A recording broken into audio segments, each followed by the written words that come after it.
Hello, everyone, and welcome today to Spiritual Infinity. My name is Zenzi Serwa, and my guest today is Karissa Dean, who is a life and business coach and a female entrepreneur, just for females.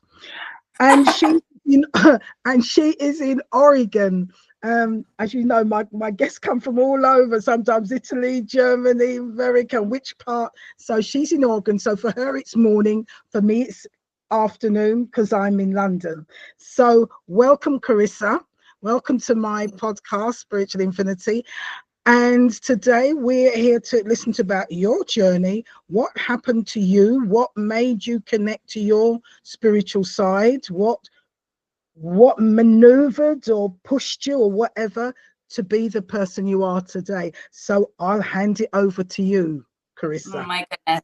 Thank you, Zenzi. It's such a pleasure to connect with you and your audience today. Thanks for having me. It's so interesting. I remember when I initially dove into personal development and kind of started my spiritual journey. I kept thinking that if I just did this one thing, then I would be like enlightened and free.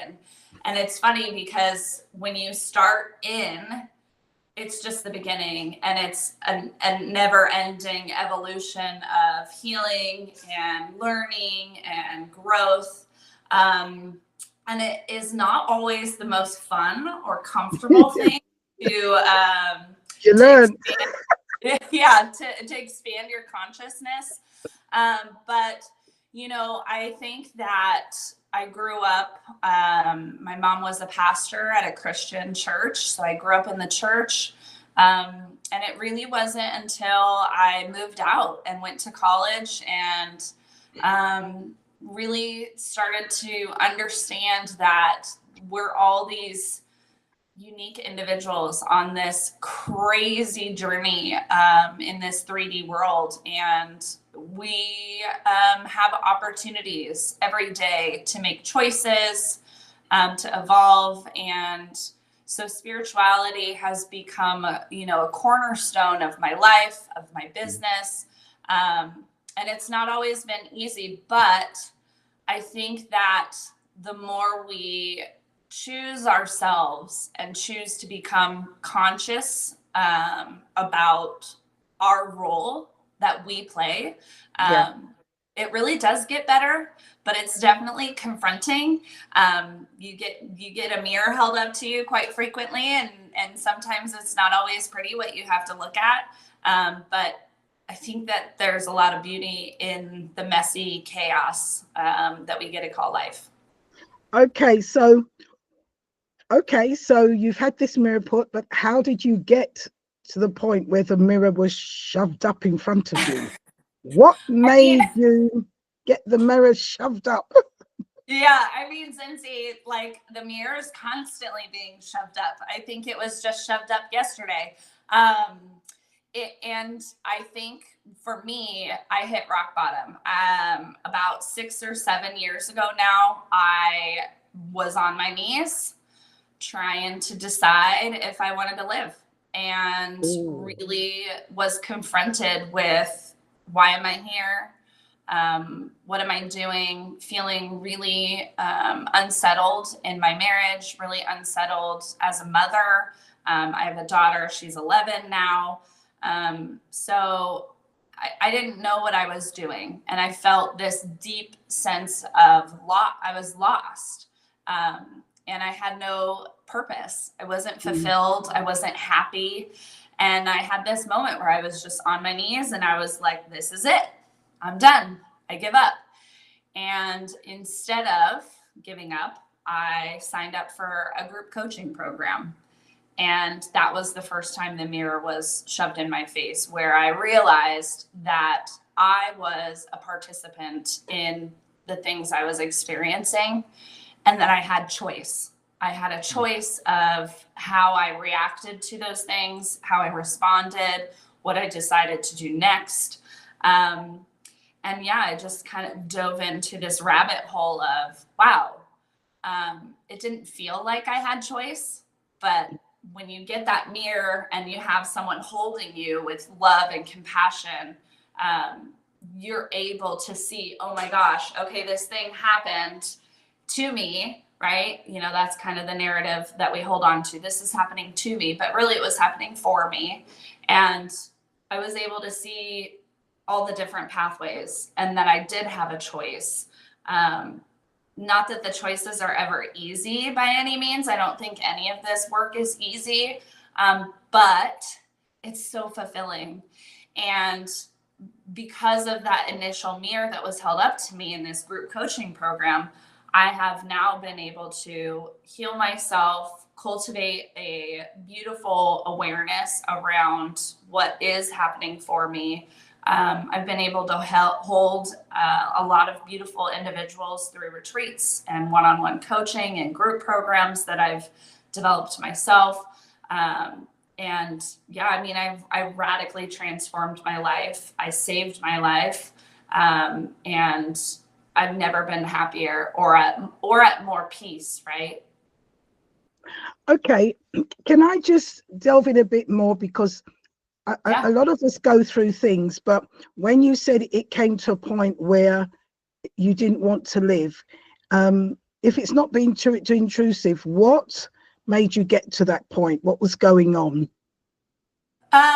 For me, it was my daughter was going to kindergarten. So the role of like being this caregiver and mother, was transitioning.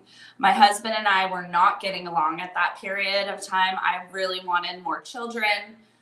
We were having, arguments around that, not being able to get pregnant. And so there was this conditioning that I had growing up, right? Because I grew up in this Christian church. And so it was like, here's the order of operations, right? You get married, you buy the house on the cul-de-sac with the white picket fence, and then you have babies and you take care of your family, and that's it, right? And so I had done that order of operations, right? I was the good girl. I was always just following the rules and going down the path of this is what you're supposed to do. This is what you should do. And so I didn't understand why it wasn't working. And why couldn't I get pregnant? Why was my husband like so anti more babies?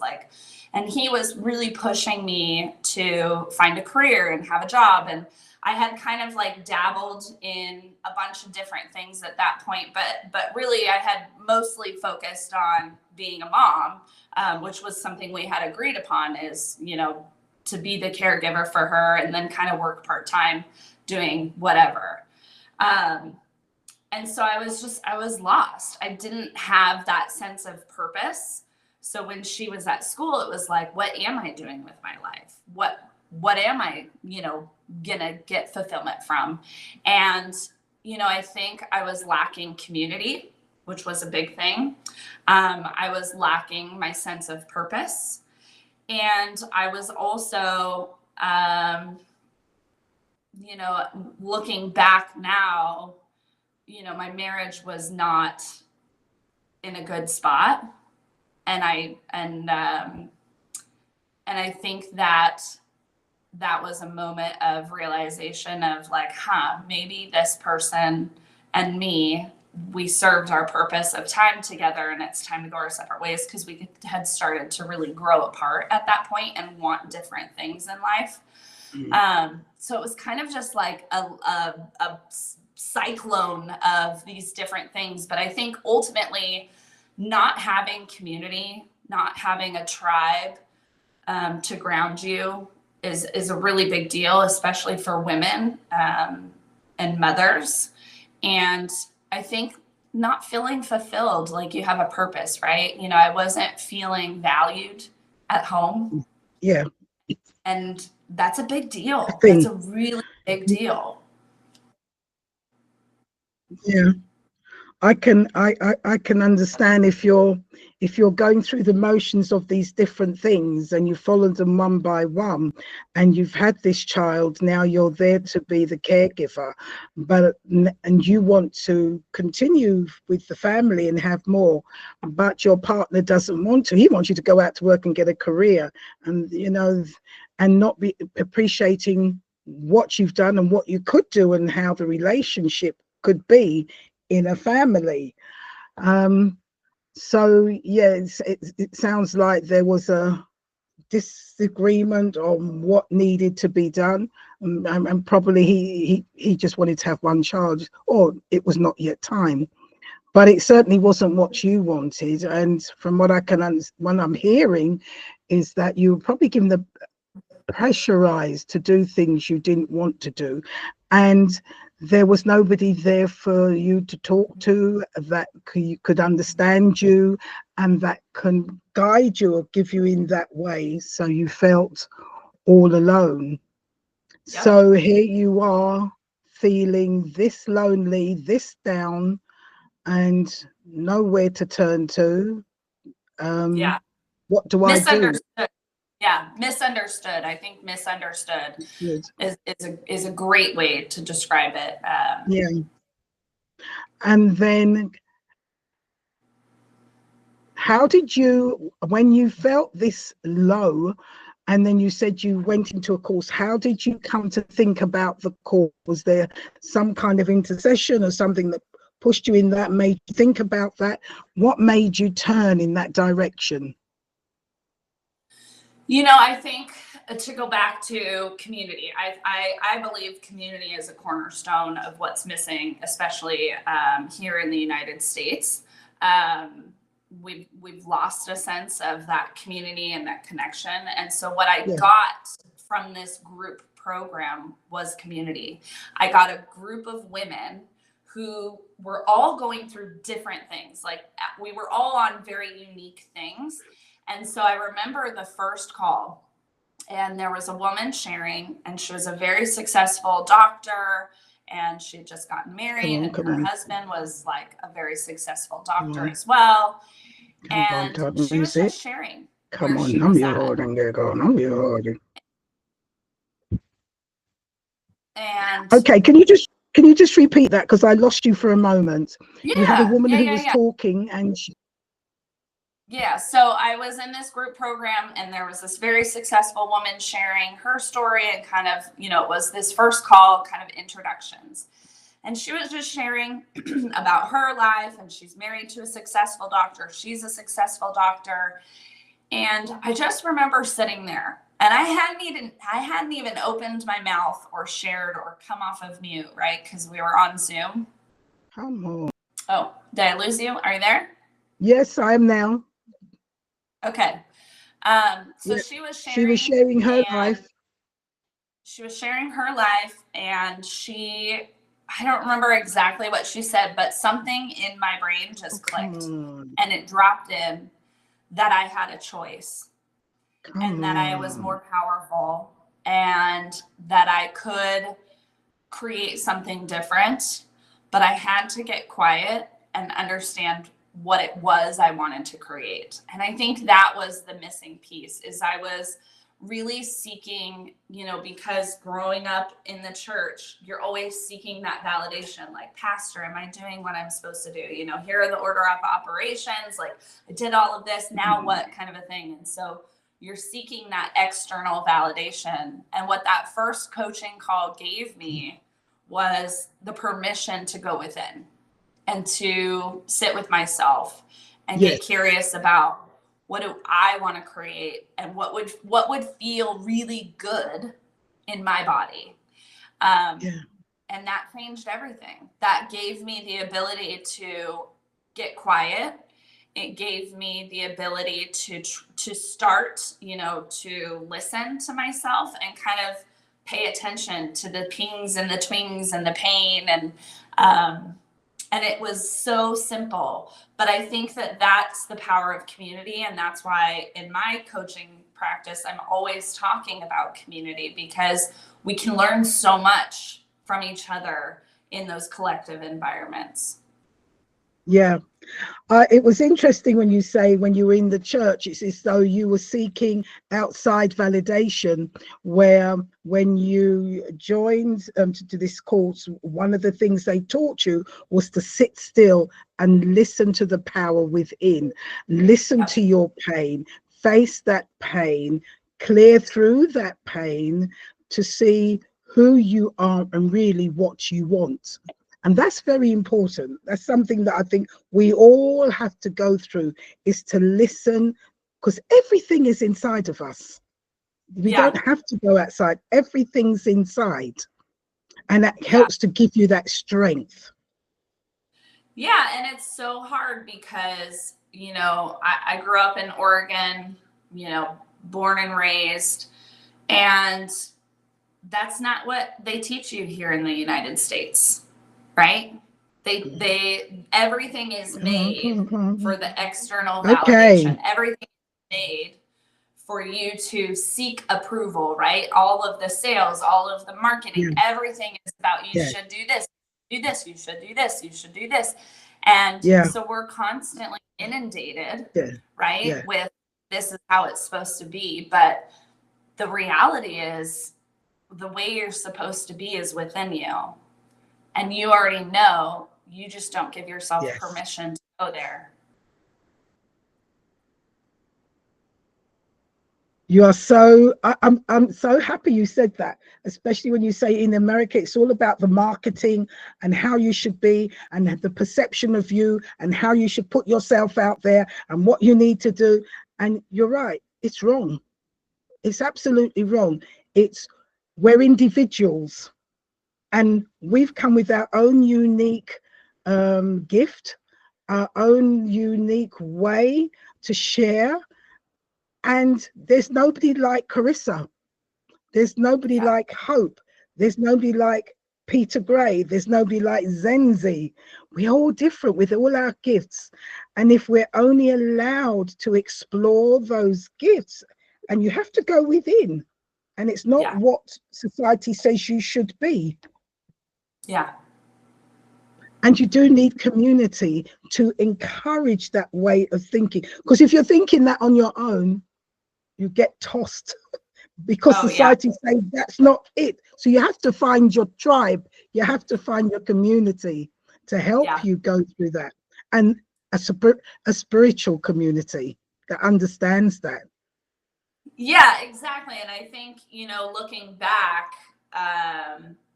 in my reflection of my marriage and everything, I didn't really have a partner who was willing to grow with me. It was kind of like, there's something wrong with you. Go figure it out because you're super messed up right now. And had we been able to come together and understand that together we could do this spiritual discovery, and it really could connect us, I think that I would be in a different position right now in my marital status. But I think you're totally right. When you are on a spiritual journey, I would say in the last 7 years, my friend group has dramatically changed. The conversations I'm having have changed. The places I want to be, right, like, are changed. Because I realize I'm a co-creator and I'm a very powerful individual, and I don't want to sit in rooms with people who want to gossip and be in drama and be in chaos. I want to be in rooms with people who are like, wow, look how beautiful and abundant this world is.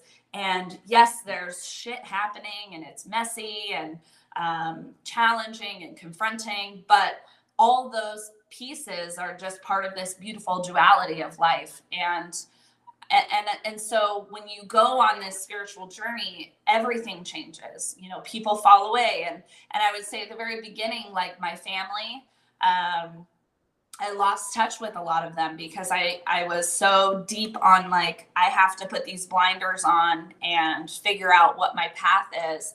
And now 7 years later, I have an amazing relationship with my family. And I have an amazing group of women who have my back, even when I make mistakes, right? Yeah. And there's a lot of power in cultivating that. And they're the reason that I'm able to do the things that I do in life, to run the retreats that I run, to have the coaching business that I have, because they remind me every single time I'm like, oh, what am I doing? They're like, let me just remind you really quick of where you came from and where we as a collective are going. Community is huge. And I think there are a lot of really lonely, sad people out there who feel the way that I feel, where they are misunderstood, they're disconnected, they're dysregulated. And they really just need one person to be like, I'm here with you.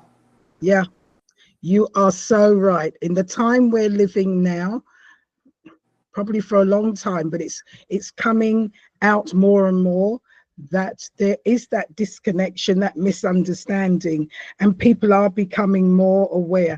And we are actually standing up and recognizing our spirituality. We're recognizing spirituality because it was a yo-yo, no. And I know I went through it myself. I mean, it took me years before I said, I'm a spiritualist coach. And even just doing coaching, the spirituality was always coming in, but you never said it because that is what was helping, that was guiding people.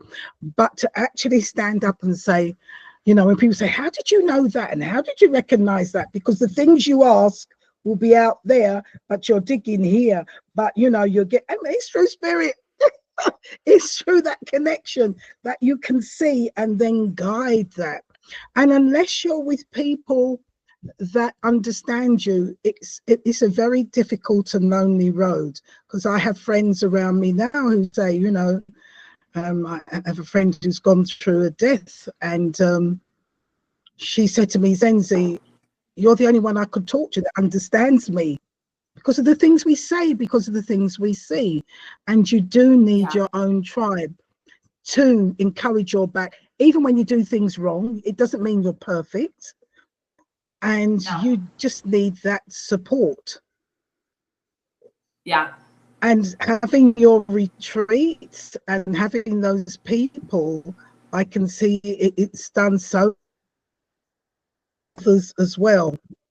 So going along that road, and you said something interesting too with your family. At one time you didn't have that good relationship with your family, but having to isolate yourself and go with that road, and a lot of friends dropped off. So now you have that good relation. How did that come about?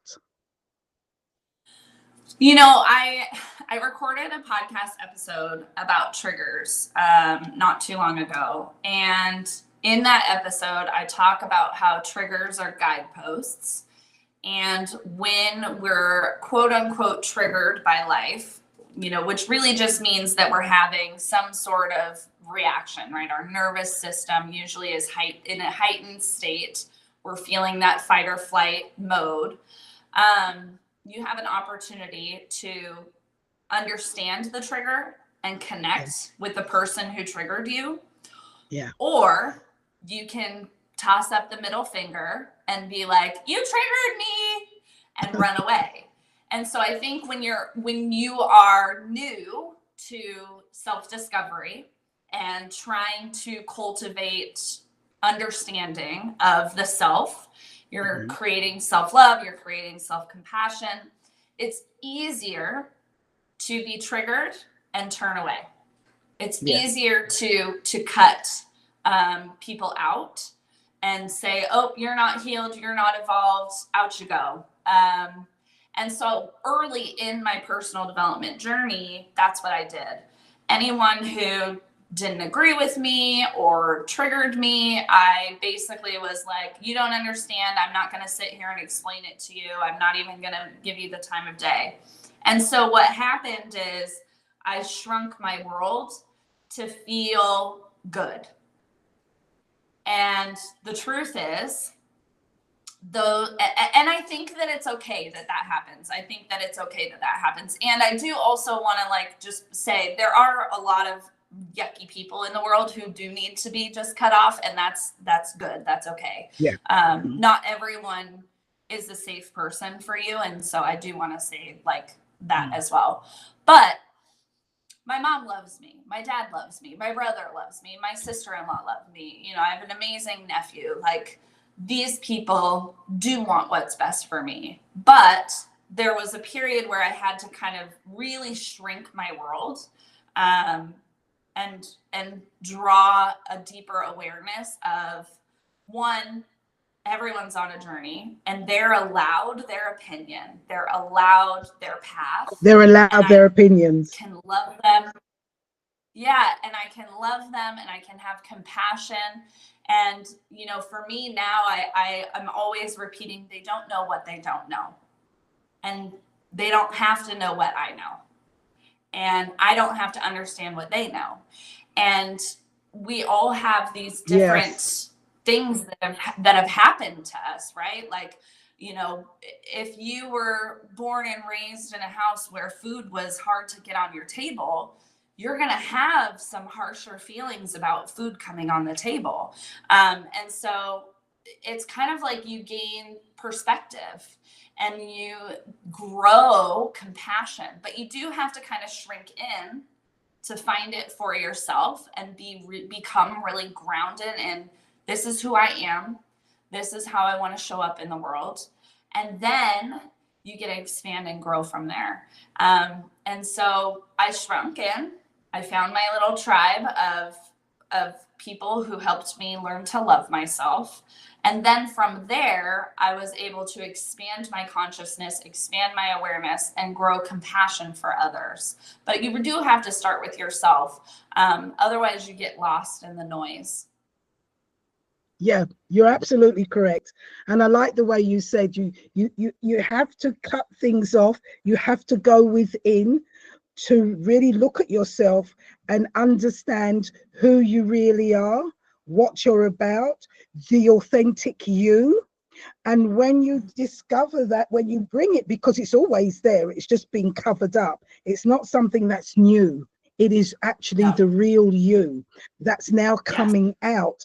And you have found your strength to stand up in your own skin, in your own being, and be proud of that. And when you understand that and you can do that, you can then let down the barriers, because you started to go in that divine flow, and that wisdom starts to emerge, that energy starts to emerge, that fearlessness starts to emerge, and then you're ready to face the world again in your new, your original self. It's not new, it's the original you. Exactly. Yeah. And I think, you know, and through that awareness and that new thinking, you then can face your family, understand, as you say, they loved you all along, but you had to begin to love yourself and stand in your own force and say who you are, and then go forward. No, that's so right. And that is the journey that all of us really have to take when we're ready. And it took time for you to face that, to be as you should be. And it's not a new person, it's the original you. Yeah. The more aligned me, right? The me that was always there, that was never given the permission to be. That's right. And I think, you know, to your point, that shrinking and coming within is about that discovery of who is that higher version, that aligned divine version. And then it's also grounding and understanding that not everyone is going to walk that path that you just walked, but you can love them and have compassion for them, because you now have a deeper awareness and understanding of things have happened to them. Yes. And it's not for you to fix. And they don't have to be a healed individual for you to love them and have compassion, and for you to give them permission to go on their own path. Yes. That's so true. That's so true.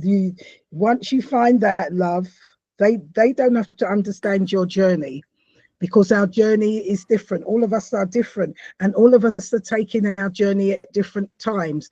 But with that higher awareness, because you're now connected to that hire you, you can have compassion for others, and you realize that if they're not with you, so to speak, it's okay, because they haven't got to Mhm. that stage yet, but they will. And you just love them, bless them. And sometimes you may just have to step away, but it's okay. You do it with love, not with anger. Um, Not with anger or any malice, but with understanding and compassion for their life and their journey. Exactly. Yeah. So through this now, your life has led you to start your new business. And how did you go about doing that? Yeah. So I actually went through this coaching program, and the person who was leading it was like, Karissa, you are such a lover of humans and humanity. And I was a teacher before. I had worked in Portland Public Schools teaching dance, um, and coaching dance team, and teaching dance and all the things. So I was kind of a natural teacher, and she had offered me a job with her coaching business. And so I went through a certification with her, and I ended up working with her for about 3 years before I decided to step out and start my own practice. And now I'm in my third year of my own coaching practice. And I went and got my ICF certification, my yoga teacher training certification. I became a social emotional learning facilitator. And, I would say that it was the first thing in my life outside of dance that I was passionate about. I wasn't a huge reader before this, and now I read probably 2 to 3 books a month. I really became a meditator. I went and did a 10-day Vipassana silent retreat. And have since then sat at multiple Vipassanas. And it's like I was always meant to do this, but I had to walk a really gnarly path. Yeah. And I think I walked that. I always say leaders go first. Everything now that I share in my life and in my business with my clients is because I walked it. I didn't just read about it. I didn't just get a certification. I went through probably something very similar to what my client is coming and sharing. Yeah. And yeah, I became obsessed with it. And I think I was always a natural entrepreneur. I had been a property manager and was managing properties for my husband at the time. And so I'm still doing the property management. And I'm also doing the coaching, and it's like I found myself. This is what I was always here to do.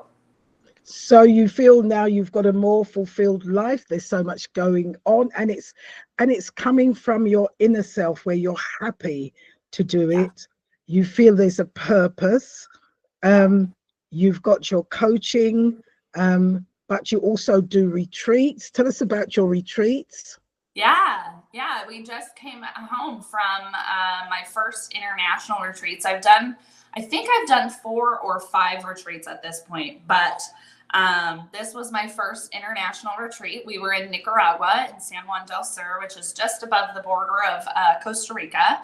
And we did a 5-day escape retreat. And honestly, it was one of the most powerful experiences. I think all of everyone. There were so many moments, as the facilitator, where I was just like standing back in awe. I was teaching yoga or teaching meditation, or we were on a horseback ride, or we were on the sailboat, or in town, or whatever, having a meal. And there were so many moments where I would just sit back and I would just watch and I would just observe, and I would be like, holy moly, how is this happening? Like, how did this group of women come together? And I think one of the coolest things about the women who chose to come, they're like a little tiny tribe now. Like I talked to, You found your tribe. yeah, they're like, they text me, and they, you know, just yesterday, one of them texted and was like, oh, I talked to this person and they said that they had a coaching call with you and you talked about this, and I wanted to talk about that on my next coaching call. And I'm like, okay. And so like they have connected, and even though like I don't have a group program running right now, I work with most of them one-on-one. They're walking very similar paths. Yeah. And I think that that's like the really cool thing about retreats is like, if you surrender yourself and you trust yourself and you say, I'm doing this thing, you are likely on a divine path to connect with others who are going to help you through whatever you're going through. Yes. And so I love retreats. I'm hoping to do another one this fall, and we're going to do Nicaragua again next year because everyone was like, I'm coming back. We're doing it again. And I'm like, okay, great. We'll do another one.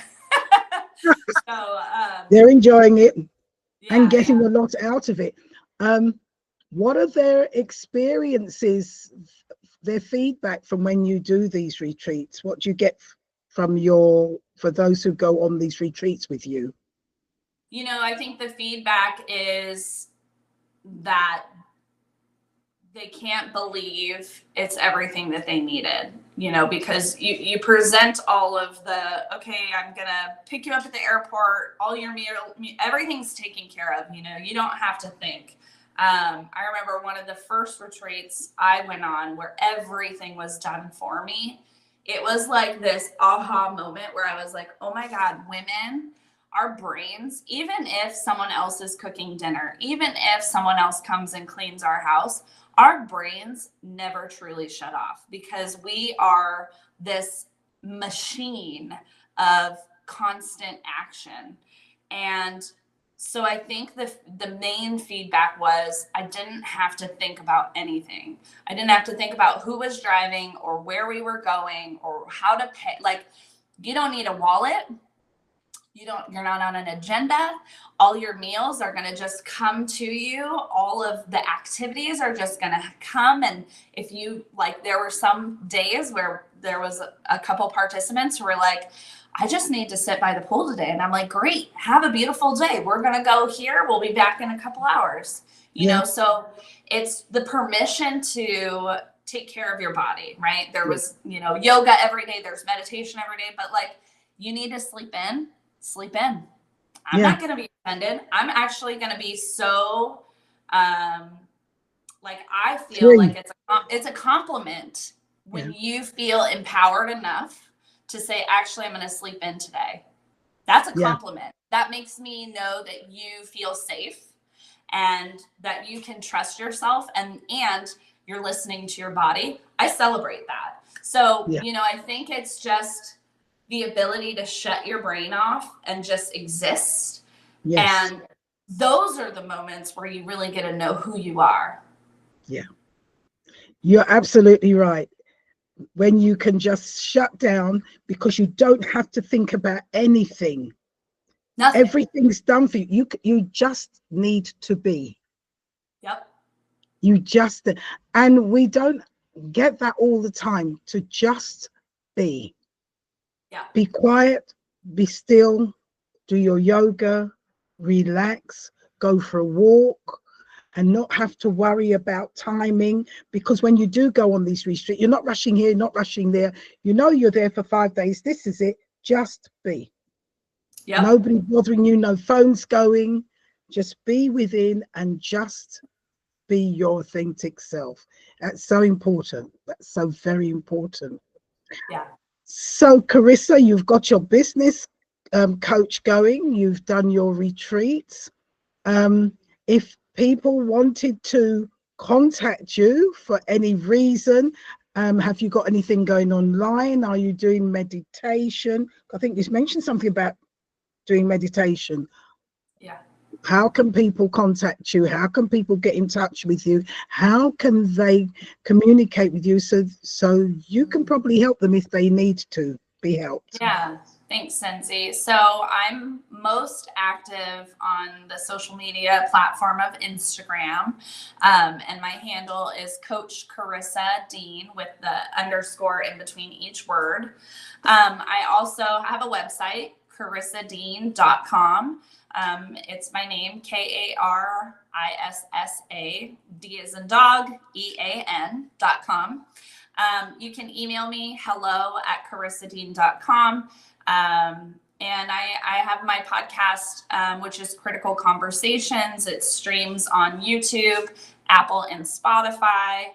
And yeah, I mean, I think if you want to connect with me, you can send me a DM or an email, and I'd be happy to connect with people. I don't have a group program right now. We're kind of headed into summer, and people get busy. So I'll have a group program this fall. I'll have a retreat this fall. We'll be going back to Nicaragua in 2026, in late February, early March. And yeah, I'm always happy to connect with individuals. I have a blog on my website as well for those who maybe aren't ready for the investment into coaching. I like to provide accessible resources. So the podcast and the blog are available for that. And I also have an email newsletter that goes out 1 or 2 emails a month at this point. So very busy woman, very busy doing all these things.